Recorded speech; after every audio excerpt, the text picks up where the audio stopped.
New ব্যারাকপুরে উত্তেজনা চরমে।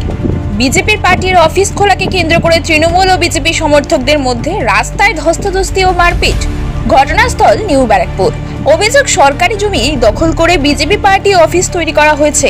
এই পার্টি অফিস ভাঙতে গেলে বাধা দেন বিজেপি কর্মীরা। তারপরেই উত্তেজনা ছড়ায় এলাকায়। দুই শিবিরের মধ্যে শুরু হয় ধাক্কাধাক্কি, পরে তার রূপ নেয় খোলা রাস্তায় হাতাহাতিতে। পরিস্থিতি সামাল দিতে ঘটনাস্থলে মোতায়েন করা হয় পুলিশ। দুপক্ষই একে অপরের বিরুদ্ধে অভিযোগের আঙুল তুলেছে।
নতুন নতুন আপডেট পেতে সাবস্ক্রাইব করুন নিউজ হাব ডেইলি।